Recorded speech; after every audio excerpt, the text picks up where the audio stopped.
technology is the most powerful change in the world of education. Everything changes.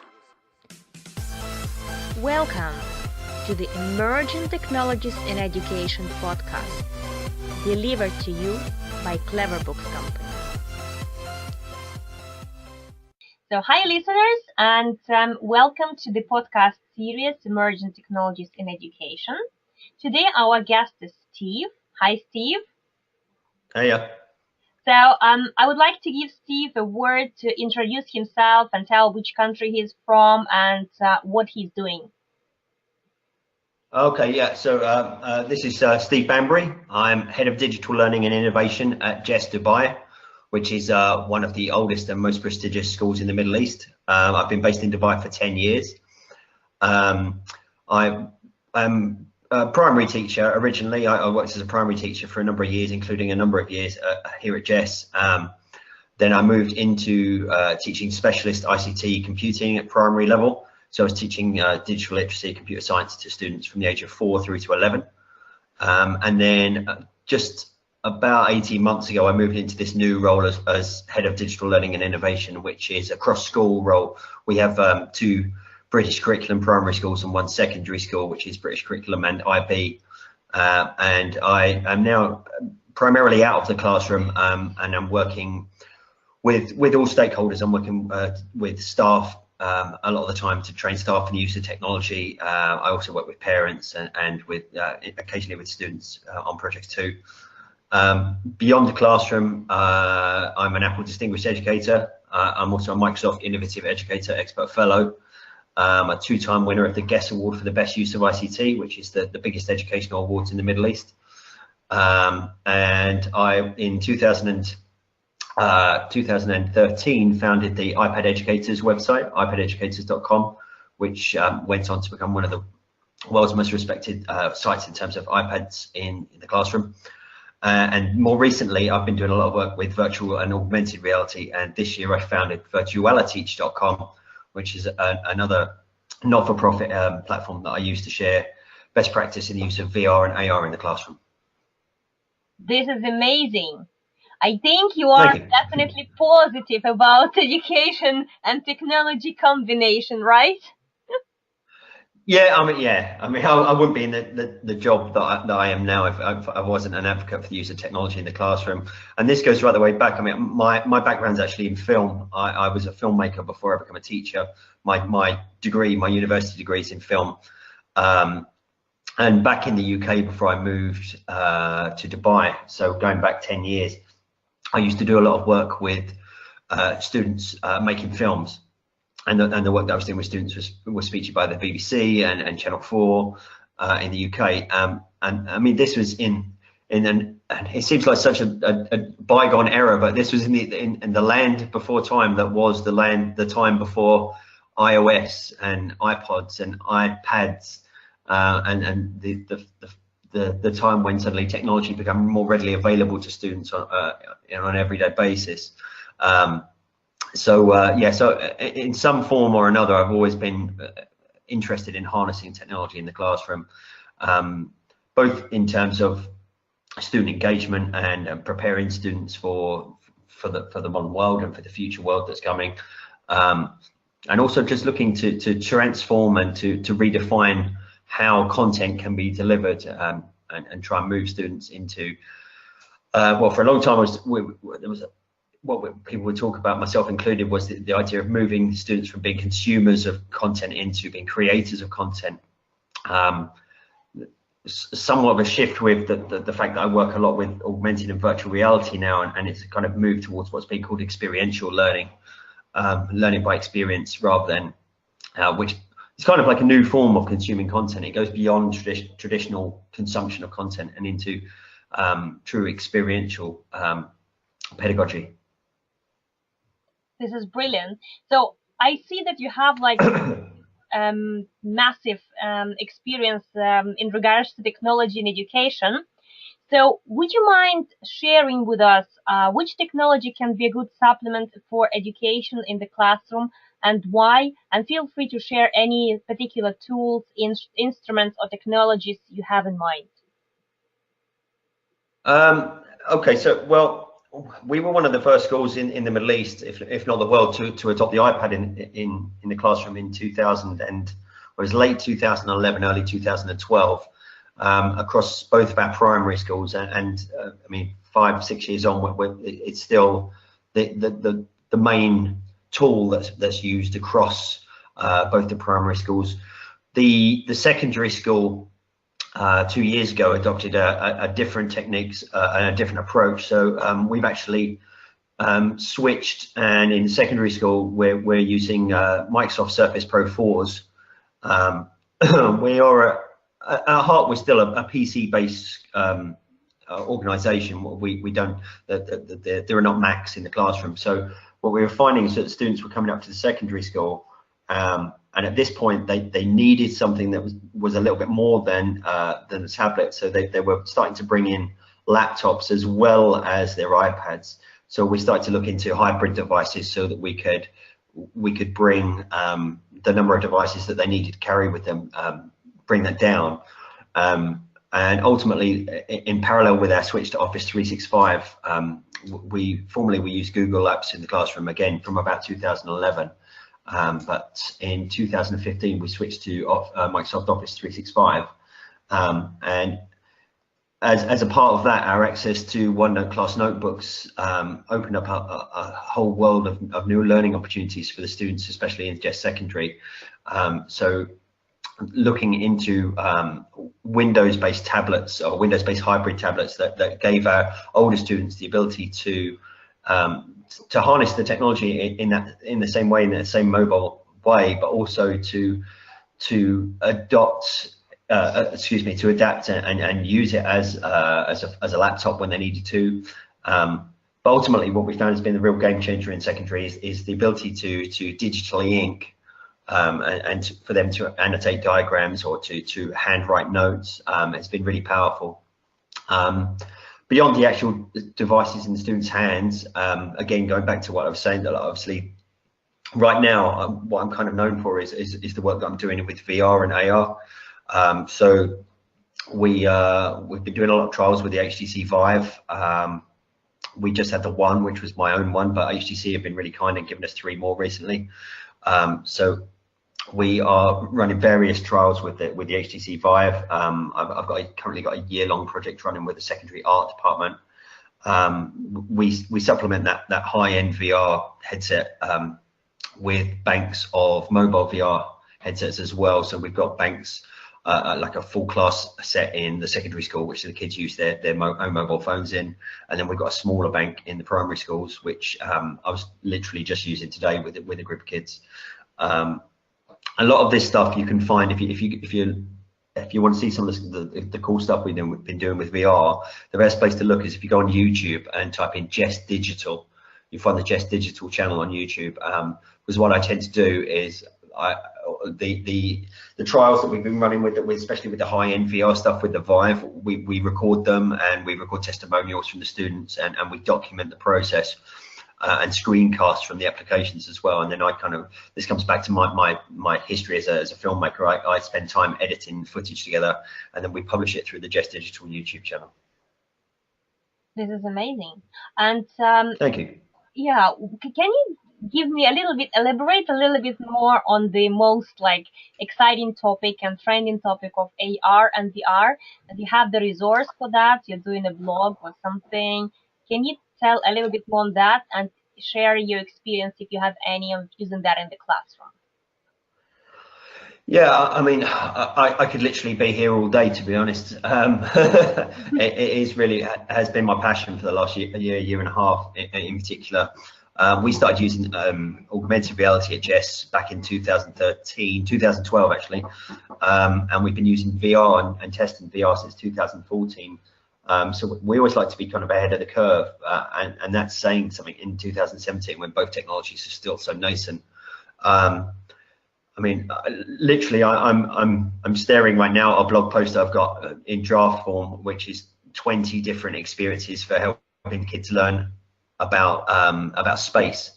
A whole range of activities using augmented and virtual reality, as well as 360s on YouTube.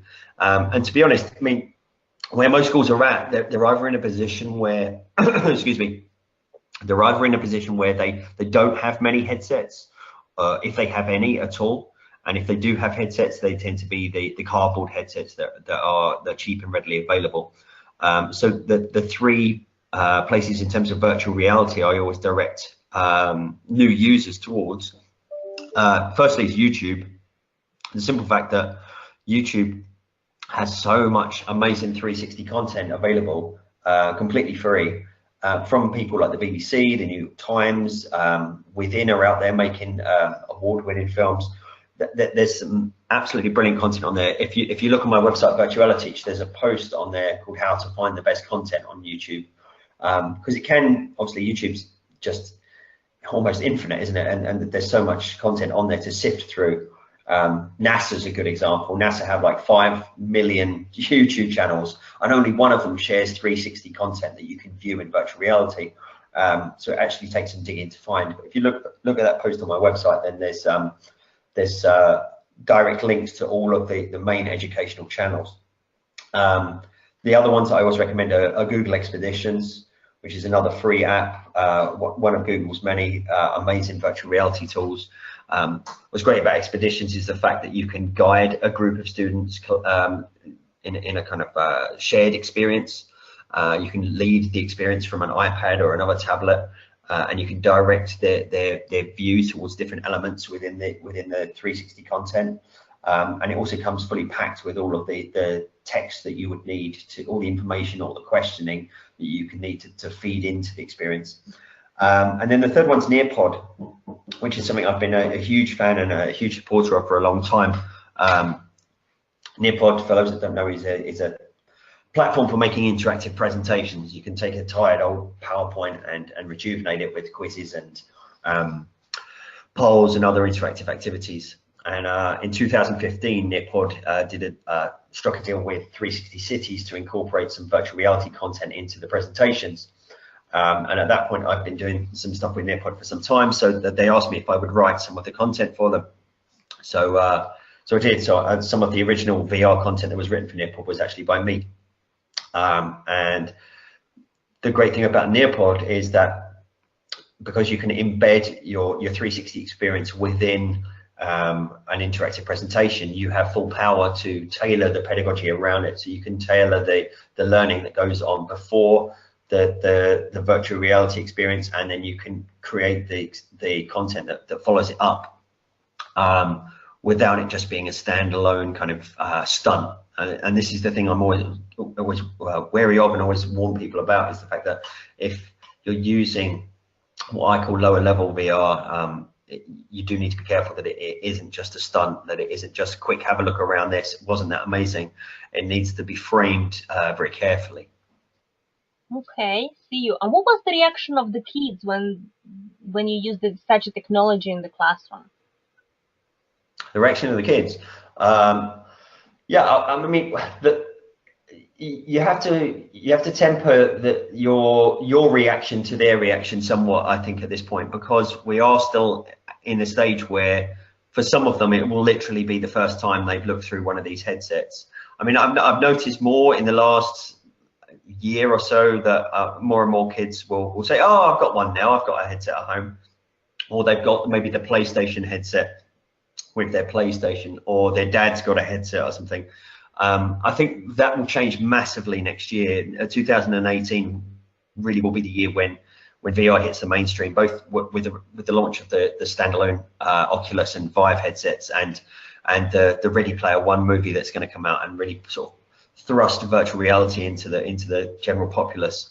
But I mean, yeah, broadly the reaction is always fantastic. I mean, again, I would direct you towards the video content that we get on that we have on the JESS Digital web YouTube channel, because, as I say, part of that is we don't just record the sessions, we record I record and edit testimonials from the students as well, where I will ask them questions like what was it like, and do you think you learned anything from that, and how useful was that. And we've done some quite interesting ones as well. So, for example, on the Vive, there's my go-to experience when I'm showing people the Vive for the first time is something called the plank experience, which some people that are listening may have experienced themselves. So it's hard to put into words. You have to experience it for yourself. But the plank experience, you start on the street, and behind you is an elevator. You walk into the elevator, you press the button, the elevator rises up, and then when the door opens, you're at the top of a high-rise tower, and in front of you is just a plank of wood. And what stunned me was the fact that so many people simply could not do it. They could not walk out on this virtual plank of wood, even though they knew full well that they weren't really there. Their subconscious kicked in. So I was so intrigued by this. So what I did was I took it to our sixth form psychology department, and we had some of our sixth form students and some of our psychology staff test it out. And then, so if you look on the JESS Digital YouTube channel, you'll see the video there, which has got footage of the students taking part in the experience, but also then interview footage with the students explaining what they think is going on, and interviews with one of the psychology teachers at JESS Secondary, talking about how he thinks that the psychology of the experience is playing a factor. So yeah, I think there's. I think it's such a powerful medium, and it is a whole new way of accessing digital content, and it's a great time to be pioneering this type of content, because it is completely different. The mobile technology revolution of 2011, 2012 was a brilliant thing to be part of as well, but ultimately what it was a small computer. It did give us the portability. It did give us the touch screen perhaps that we've not really seen before. It did change things massively, but what VR is presenting is a whole new medium, a completely new way to interact with content, something that before now has only been promised by science fiction. Yeah, I find it really inspiring, the whole experience that you have. And I definitely think we're going to share the link to the YouTube and to the blog so people can see and have a look and get more acquainted with that. But I want to take advantage that you are based in the Dubai. And as far as I understand, your school is one of the pioneering schools in terms of using technology in education. But is this like a general trend in Dubai? Are many schools adopting that? And how it looks like general the landscape of using technology in education in the Emirates, if you know? Yeah, I would say pretty broadly. I mean, Dubai is just a hub of innovation. I mean, it's the fact that they're hosting the Expo 2020. That really seemed to light a spark in a country that was already so heavily involved with all kinds of different innovative practices across all different industries. But in education, yeah, it's definitely something where we will see, like for example, we have our school inspections, which are generally conducted by either retired inspectors from the UK or people that are still inspect internationally. And during one of the recent school inspections, I had some of the school inspectors visit while I was doing one of these VR showcase activities. I was doing something with some Year 5 students, taking them to ancient Greece. And one of the inspectors was like, he'd never seen anything like it. He was like, I didn't even know this was possible in the schools right now. And he said in conversation, he was saying that something he really likes about Dubai is that there's so much innovative practice. I think part of what helps is the fact that although we're a British curriculum school, we're not bound to the British curriculum. We do have the freedom. I mean, in some regards, we have to bow to the local legislation. So, for example, Arabic is a core subject in the UAE. So all the students have mandatory Arabic classes pretty much on a daily basis. And they've now just brought in a moral curriculum as well, which is something that's quite interesting and quite unique. So these things are, as I say, they're mandatory based on where we live, but then we follow the British curriculum, but we're not bound to it. So I think we get a lot of freedom to explore and to innovate because of that. You also get the advantage of the fact that we're an international school, so we have teachers come from all over the UK and also from other countries. You know, we got teachers from across the UK. We've got teachers from New Zealand, for example, and South Africa. And I think that brings fresh ideas for people to bounce off each other. Whereas if I know, like when I was based in the UK, everybody that worked at the school that I was at was from that place, and everybody's background was in that area, and they'd grown up in that area. So I think the kind of cosmopolitan feel of the school really benefits the innovation factor, so to speak. Okay, that sounds really interesting. I've heard a lot that Dubai is one of those really progressive countries, and they try to implement a lot of things in terms of education and especially technology in the classroom. So then I might have one more question to you that might be difficult for you as a person who fully accepts technology in the classroom to kind of answer, but still I want to challenge yourself a bit. So why, in your opinion, teachers may reject technology using technology in the classroom? Why do teachers reject technology? Yeah, why do they reject potentially, in your opinion? I mean, various reasons. Obviously, being someone that was doing a lot with technology with the advent of the iPad in sort of, as I say, 2011, 2012. What I was finding then was it was too much of a shift. That traditionally teach that is that metaphor of the or analogy of the guide on the side versus the stage on the stage, and traditional teachers like to be the one with the power. They like to be the one who has the authority and stands at the front and imparts knowledge, and essentially what ends up happening is the focus becomes on teaching, the focus becomes on the teacher, and they become the center of attention.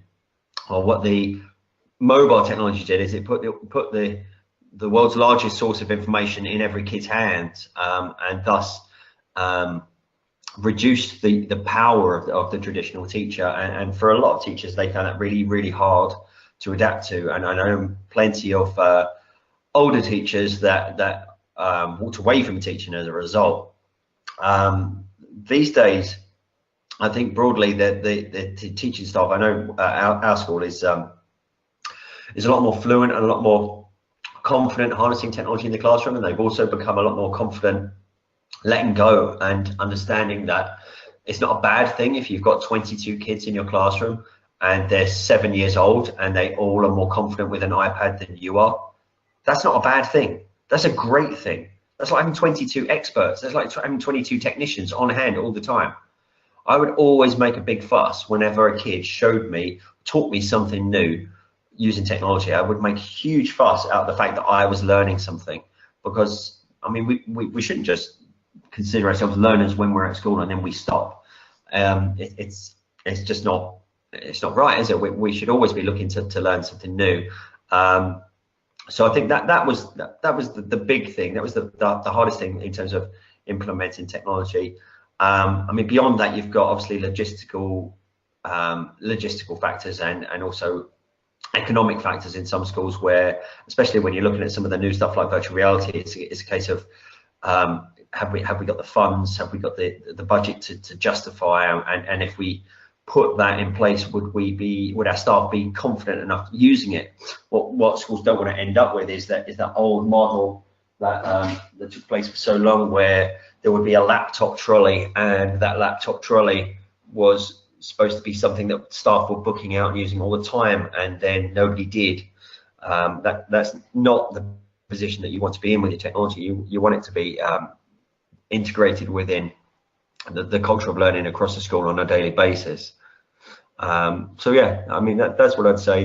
In terms of preventing that, what I do in the role that I'm in now is I adopted what I refer to as a multimodal training approach. So I do a lot of in-person training. I do one-on-one training, department training, whole school training. We then have a lot of asynchronous training options. So we have stuff, screencasts and things like that are stored on our Microsoft SharePoint, which is essentially our school network in the cloud.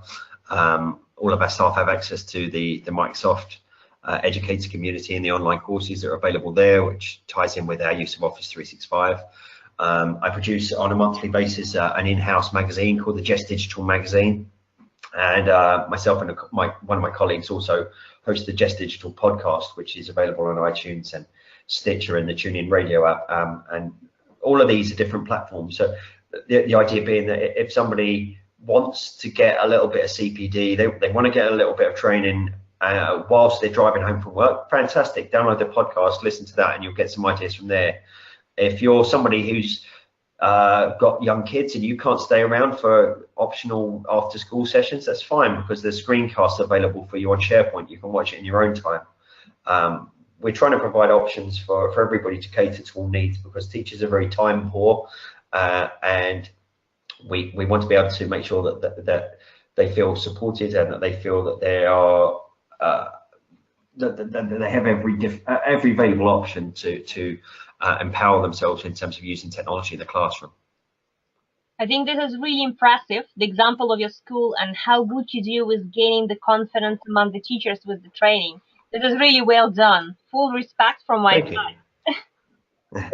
Thank you.